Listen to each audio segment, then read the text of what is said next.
everyone! Welcome to Kikiam Convo where we talk about everything and anything under the sun. Bago po kami ulit magpuon, Diyos mabalo sa Indo Gabos, lalo na sa Gabos na taga Bicol. Salamat sa inyong suporta. Sana po day ko mo magsawa. Enjoy lang po kamo dyan magdalan. Enjoy ko mo mag-comment. Enjoy ko mo mag-like. Chill lang kamo dyan. Tapos sana day ka mo magsawa na subaybayan po kaming magagom. Salamat. Karang ka na akong kabalen, pasiwayo po, nakala salamat. Kaya ng oras yun, at nung ka rin kayo man, at naman po yung pagawan yung yan, isa na masalesa yung kaya kayong kapilyan. Nakala salamat at may pabengi. At bago po kami mag-start, gusto po namin pasalamatan ang aming mga followers. The last time po, we mentioned yung first batch ng mga nag-follow sa aming mga social media accounts. And of course, we will continue to do that. At ngayon, we would like to say maraming salamat po, Kuya Kerr and Princess, Auntie Hilda, Auntie Annie Lagazon, Marshall Sunga, Manilyn Pasahin, Juanito Cano, Kimberly Boku, Buko! Naging Boko Kimberly Boku, April Meses, Meneses! Sinusulat mo na lang eh. April Meneses, Kuya Francis Lagason, Auntie Loida, James Gira, Brandy Sunga, Rusty Jimenez, Axel Oligario, Raymond Jimenez, Mama Aida, thank you, Tolitz Kunanan, and Lilmore Aligario. Of course, kay Papa Zaldi, thank you so much. Kay Pinsan Yang Yang, Rose and Hardin, Treya, thank you. Girly Jean Solweta, Ate Cheryl Barceliano, Auntie Merly Belga, and Rolly Remeter. Thank you po. Thank you po. Salamat. Alright, Lau, for our second episode, ano kaya yung mga bagay na hindi tinuturo sa paaralan tungkol sa buhay? So, what are the things that are not taught in school about life? Okay, marami tayong natututunan sa school, no? For sure. As a matter of fact, the basic things in life, natututunan yan kahit sa umpisa pa lang ng grade school. Halimbawa, sa kindergarten or grade school, tinuturo na sa yung mag-share. Yes. Tinuturuan ka ng magdasal. Yes. Tinuturuan kang maglinis. Yes. Grade school pa lang yan. Yes. Isa rin sa itinuturo sa atin sa school is being patriotic. Yeah. Bata pa lang tayo, nagpapanatang makabayan na. Mm-hmm. And then, flag ceremony every day. You know? Yeah. Of course, academics, tinuturo na sa'yo. So, ang daming bagay na natututunan natin sa pag-ieskwela. I would think siguro ang mga ilang bagay na hindi na ituturo o hindi gaanong natutuntunan siguro is emotional intelligence, emotional strengthening, how to deal with adversity, rejections in life and failures. Yes. In school, we are taught not to fail. Yeah. Kaya sa murang edad natin, it is drilled na wag bumagsak, mabigo, Habang tumatanda, ang nangyayari, na-adapt yun sa brain natin, and sometimes, kapag merong failures or rejection, it takes time and effort bago tayo maka-recover. Yeah, kasi yung rejection sa, di ba, sa school, magbububo kayo ng group, no? May mga times na hindi ka bet ng mga classmates mo. So, Mm. paano ka makahanap ng group? Sasabihin, ayoko dyan. Ayoko Parang daw isama. bababa ka agad ang self-esteem. Self-esteem. Ah, How to deal with rejection. Halimbawa, merong mga mild school, bullying. may mga school activity or school, anong tawag doon, organization na gusto mong salihan. Well, hindi ka pasok sa criteria. Oh, Rejection. yes. So, unfortunately, you will have to deal with that On your own. on your own or with your friends. And alam naman natin, napaka-importante na mahasa yung intelligence mo emotionally.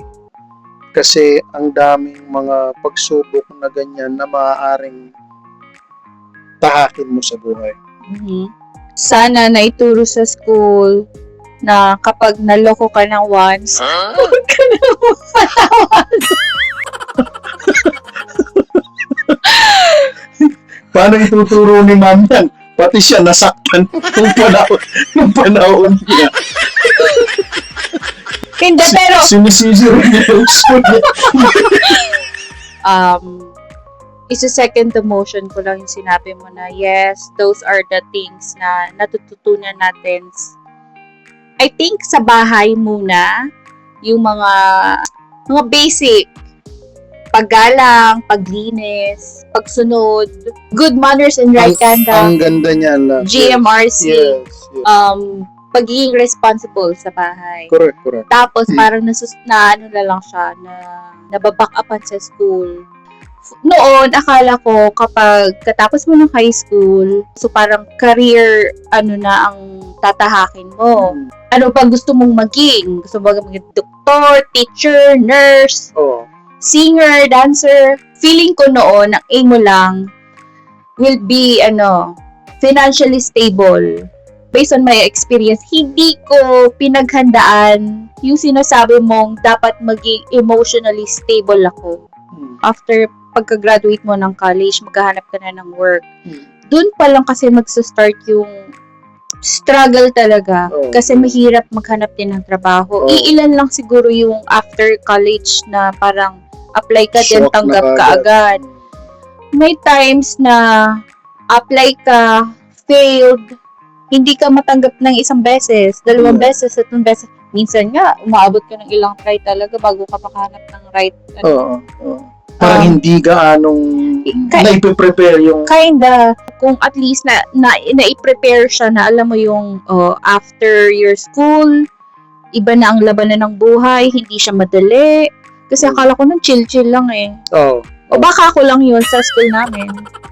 Hindi naman. Ako din naman, ganun yung kasi hindi mo pa alam yung future ng buhay. Yeah. Especially pag bata ka. Mostly, for the lack of a better term, happy-go-lucky. Yes. And siguro, dahil nasabi mo na rin, pwede nating maidagdag dyan. Kasi sinabi mo yung financially stable. Mm-hmm. They do not teach you financial classes. Yeah. Alam mo yun, diskarte sa... Paghawak ng pera. Yes. Napaka-important. Sa buong aspect ng buhay, kailangan natin.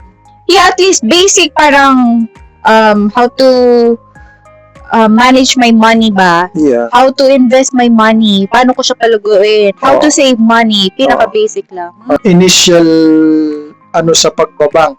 Yeah. The flow of your money sa bangko. Yeah, how it works ba? Like, Yeah. pag nag-deposit ka or nagkaroon ka ng savings account, anong mangyayari doon sa money mo? Sa bangko? May sense ba na mag-save ka ng pera sa bangko or just mag-save ka na lang sa bahay mo? Or i-invest mo? Pero at the time kasi nung bata pa tayo, I don't know kung uso na ba yung invest na yan. Parang ngayon kasi siya nag-boost, di ba? Oh, for sure, mas malaki. Pero sigurado naman ako na meron na nun. Yeah. Hindi Hindi pa lang tayo na because hindi pa nga flourish yung technology. Yes. So, hindi pa talaga umaabot ng mabilis sa atin. So, ganun lang. Siguro kung halimbawa, tayo, di ba, mga batang 90s? 2000. Ako. Sorry. Again, umulit na naman. Makulit na bata ito. Nagpipilit maging bata. O let's say, sabihin natin, kung before, yung mga panahon natin, meron ng ganun, no? Siguro sa malamang, medyo meron ka ngayong proper, knowledge about how to handle, how to invest. Siguro ngayon, meron ka ng ipon. Kesa sa parang matututo kayo. Ngayon ka palang nangangapa. Yeah. And at your That's the right, ngayon ka palang nangangapa. Kung noon, medyo kapakapa mo na, siguro mas easier. Oo. Or just prioritizing the budget na imbes na gastusin mo yon into something na hindi naman gaanong Importante. yung maganda, pwedeng maitulong mo na lang yun. Yeah. Kasi gagastusin mo rin naman, so pick a better, paglalaanan nun, Yeah. kesa sa maidala mo pa into something na that will lead into more negative habit Yeah. na maaari mong magawa. Halimbawa na nakapagtrabaho ka, awa ng Diyos nakakuha ka ng magandang trabaho, Mm-hmm. magsisweldo ka ng malaki. Mm-hmm. Kung hindi ka marunong sa budgeting, Wala. isang linggo pa lang, more likely, tapos na yung sweldo mo. Yeah, goodbye. Sahod ngayon, goodbye. Parang, Sahod ngayon, ubos bukas. gusto ko. Yeah. Diba? So, yun. Yeah, sabi nga, diba, start them young. Totoo naman kasi yun Mhm. Halos lahat tayong ganyan na age, yun yung laging sentimento natin Sana alam ko na, So, Noon, feeling ko kapag nakagraduate ako, kailangan ko lang maging financially stable, no? Ang dami mo palang stable na dapat i-aim. Maging financially stable, yes. emotionally stable, mentally stable, physically Of stable. course, anong lahat yan kung may sakit ka? Ano pa yung Spiritual. spiritual. Dapat stable din yung mo. Pero kasi ngayong adult na ako, no, nagpapa-check up ako, ay mataas pala ang ganito ko. Ano yan? Sa kinakain mo. Hindi, ang ibig ko sabihin lang, simpleng mamamayan ako. Hindi ako nag-aral ng medisina. Nagpa-check up ako sa doktor. Yung labs ko, meron mga terminology na hindi ko maintindihan. Oo. Na kailangan kong itanong sa mga kaibigan kong nurse, PT, kung sana yung mga basic na ganun, na ituturo siya, siguro mas maano ko pa na, ay mataas yung ko. Anong kalbahan nito? Bakit ito mababa? Bakit ito So yun, feeling ko lang, no? I get you, at least the basics. At least basic lang, Or wow. to pinaka-simple yan lang. Hindi naituro yung pagkuha lang ng tamang blood pressure. Yeah, yun, natutunan ko yun sa bahay na, kasi si mama nag-aano nun kay nanay, kay tatay noon. So, noon nga yung pa siya, stethoscope, tapos yung pinipress. Stethoscope, correct. Tapos yung pinipress lang, tapos kailangan mong, yung stethoscope, kailangan mong ipasok dun sa parang belt. Yes. Tapos dun mo maririnig, dun ka pa magtatansya, antayin pa yung beep. Tapos yes, tapos tatandaan mo kung saan siya nag-beep una, tapos saan yung pangalawa. Wow. See? Alam ko yan. Pero ngayon kasi medyo high-tech na. Yung mga wrist na lang, tapos numbers na yung lalabas. Which is, they said, is most Hindi inaccurate, kaya yung mga nurses na nakikita mo, they still use. Yung sa naman, yung spiritual faith mo naman, elementary kami, meron kami nung mga Catholic ako, no? So, meron talaga napunta sa school na nagtuturo few minutes ng, alam mo yun, tapos aside pa doon, yung nagsisimba ka. So, Kasi napaka-importante na your school is bibliocentric. tapos syempre, nagsa-start pa rin yun sa bahay. Of course, Of course. Ito yung sinasabi natin na harmony Mhm. is yung bahay ninyo nagdadasal, Mhm. teaching the teachings of God, Mhm. tapos ibaback up yun ng school mo Mhm. by doing yung mga sinabi mo, Yeah. and then ibaback up pa yun ng community mo, by doing spiritual outreach, Mhm. or yun lang they have a nearby church para makapagsimba kayo. Sobrang importante sa kabataan the teachings and values that God has given us. Mhm. So yun. Yun. And I guess we are thankful sa lahat ng experiences na yun. Yes, and we're talking about school, no? That's we are what we are right now because of our school, because of our teachers because na yes, that's so right. nagturo sa atin. Mhm. Uh, From kinder, elementary, high school, and to college, of course. Yes. You may say it was not perfect, but it was enough. Thank you for watching. Salamat po. Dakala salamat. Salamat po ulit sa pagdalan, sa pagsuporta, sa daing sawang pag-react, pag-comment sa mga nauugma, sa mga mauugma pa. Thank you so much po. Salamat po. This is episode 2, Kikiam Convo. Cut!